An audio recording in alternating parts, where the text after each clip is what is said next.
La ministre provinciale d'Hygiène, Famille et Enfants, Marie-Thérèse Manessa, représentante de son Excellence Eric Mouziazia, ministre de l'Éducation, a procédé ce mercredi 19 juillet 2023 dans la grande salle du centre de formation des cadres et agents de l'EPST Koulo 1 à l'ouverture des assises de la revue annuelle de performance de la sous-division urbaine de Bandundu en présence des autorités éducatives. Ce forum des assises, analyse et échange consiste à examiner les différents mots que pose le système éducatif dans le cadre de ces assises sous-provinciale édition 2023. Pour Marie-Thérèse Manessa, la nouvelle vision et l'importance de cette activité permettent d'avoir les données à discuter afin de retenir et les orienter non seulement pour balayer les mots qui rongent le système éducatif, mais aussi permettre aux partenaires de l'éducation d'avoir une vision claire aux problèmes du ministère de l'enseignement primaire, secondaire et technique.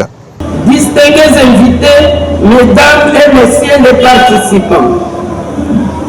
au nom de son Excellence, Monsieur le gouverneur de province et au mien propre,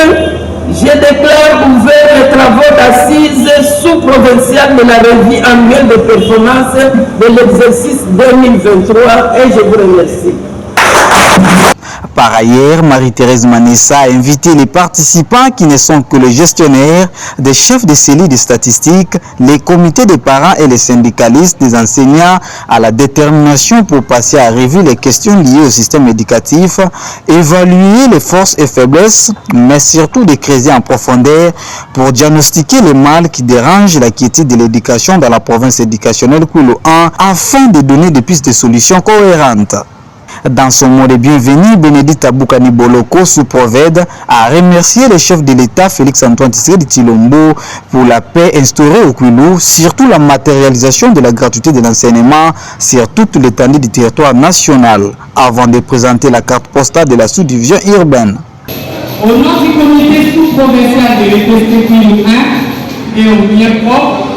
nous vous souhaitons la bienvenue et un agréable moment de partage et d'échange. Et une occasion propice pour examiner des fautes en comble, et c'est là, sans complaisance,